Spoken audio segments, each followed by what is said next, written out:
গতকালই এসআইআর এর যে এনুমারেশন পর্ব পশ্চিমবঙ্গে সেটা শেষ হয়েছে। বিএলওরা তারা ডিজিটাইজেশনের কাজও শেষ করেছেন, কিন্তু আসানসোলের সালানপুরে বিক্ষোভ দেখিয়েছেন বিএলওরা। তার কারণ, কাজ শেষ হয়ে যাওয়ার পরও অতিরিক্ত চাপ দেওয়া হচ্ছে এই অভিযোগ তুলে। কারণ ডিজিটাইজেশনের পরেও দেখা যাচ্ছে ফর্মের নথিপত্র যাচাইয়ের জন্য নতুন নির্দেশিকা জারি করা হয়েছে। ব্লকের বিডিও অফিসে বিক্ষোভ দেখায় বিএলওরা, হাতে প্ল্যাকার্ড নিয়ে বিক্ষোভে শামিল বিএলওরা। কাজ শেষের পর কেন নতুন কাজ, সেই প্রতিবাদেই বিক্ষোভ। আগ্নেয়াস্ত্র ফেলে উধাও হয়ে গেলেন নিরাপত্তায় মোতায়েন কনস্টেবল। আতঙ্কে কাকুরগাছির বিশ্বজিৎ সরকার। ষড়যন্ত্রের অভিযোগ করছেন কাকুরগাছিতে নিহত বিজেপি কর্মী অভিজিৎ সরকারের দাদা। আদালতের নির্দেশে বিশ্বজিৎ সরকারের পরিবারের নিরাপত্তায় 2 পুলিশ কর্মী মোতায়েন করা হয়েছিল। গতকাল রাতে মত্ত অবস্থায় 2 পুলিশ কর্মীর মধ্যে বচসা হয় বলে বিশ্বজিৎ সরকারের দাবি। এরপর আগ্নেয়াস্ত্র ফেলেই চলে যান এক পুলিশ কনস্টেবল বলে অভিযোগ করেছেন বিশ্বজিৎ সরকার। এরপর লালবাজারে ফোন করে তিনি বিষয়টি জানান। ষড়যন্ত্র করেই আগ্নেয়াস্ত্র ফেলে পুলিশ কর্মী চলে গিয়েছেন বলে অভিযোগ করেছেন বিশ্বজিৎ সরকার। আর্মসটা যার, সে মদ্যপ অবস্থায় ছিল, ঝামেলা করছিল এবং এই আর্মস ফেলে সে পালিয়ে গেছিল। তারপর আমি থানায় ডায়েরি করে, মানে ফোনে থ্রু ফোন বলেছি। থানা বলেছে যে আমার জিডি নাম্বার 1170 11/12/2025 তারিখ অনুযায়ী। এদের কত বড় জালিয়াতি দেখুন। তারপর মাঝরাত্রি এসে আমাকে ভয় দেখিয়ে ধমকি দিয়ে আর্মসটা নেওয়ার চেষ্টা করছে। আমি বলেছি না, আমাকে যে সিকিউরিটিটা দেওয়া আছে সেখানে উইটনেস প্রোটেকশন স্কিম অনুযায়ী দেওয়া হয়েছে। সাক্ষী নিরাপত্তা যে আইন রয়েছে সেই আইন মোতাবিক দেওয়া আছে। আমি তো একজন সাক্ষী। এই দেখুন, যারা আমার পাহারা দিচ্ছে, এর আগেও দেখেছেন মদ্যপ অবস্থায় মারামারি করে আর্মস ফেলে দিয়ে চলে যাচ্ছে। তার মানে পরেশ পালের গুন্ডারা আসুক, এই আর্মস তুলেই আমাকে গুলি করে মারুক। এই কলকাতা পুলিশের ছক, আমার ভাইকে মেরেছে, এইভাবে আমাকেও মারবার পরিকল্পনা এদের। বিশ্বজিৎ সরকার, তার অভিযোগ যে উইটনেস প্রোটেকশন স্কিমে 2জন পুলিশ অফিসারদের দেওয়া হয়েছিল, রাউন্ড দ্য ক্লক থাকার কথা।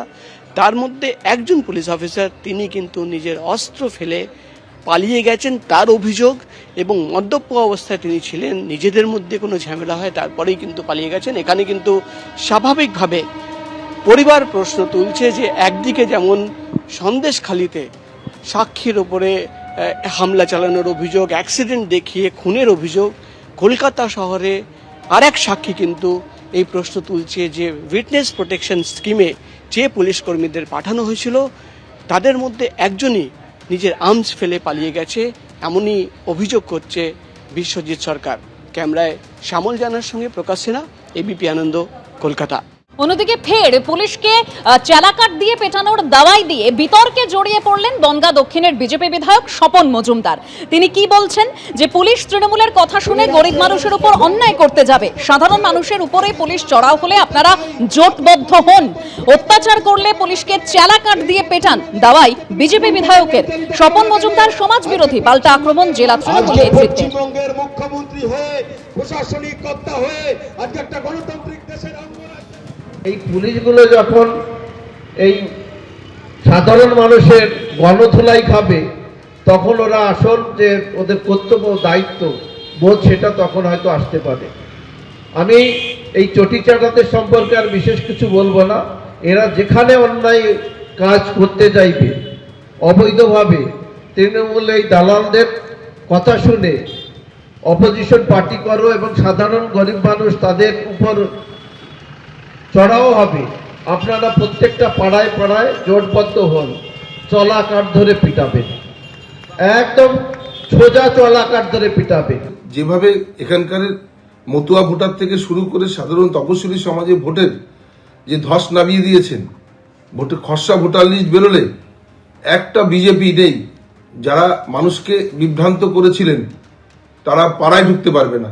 এই স্বপন মজুমদার সবার আগে বেধড়ক মার খাবে, সেই জায়গা তৈরি করে শুধু খসড়া ভোটার লিস্টটা বেরোক, এদের পাড়ায় ঢোকা বন্ধ, পাবলিক এদের খুঁজে খুঁজে মারবে, সেটা বুঝতে পেরেই এই ধরনের কথাবার্তা বলছে। এদের বিরুদ্ধেই পুলিশের আইনত ব্যবস্থা। এবিপি আনন্দ, এগিয়ে থাকে, এগিয়ে রাখে।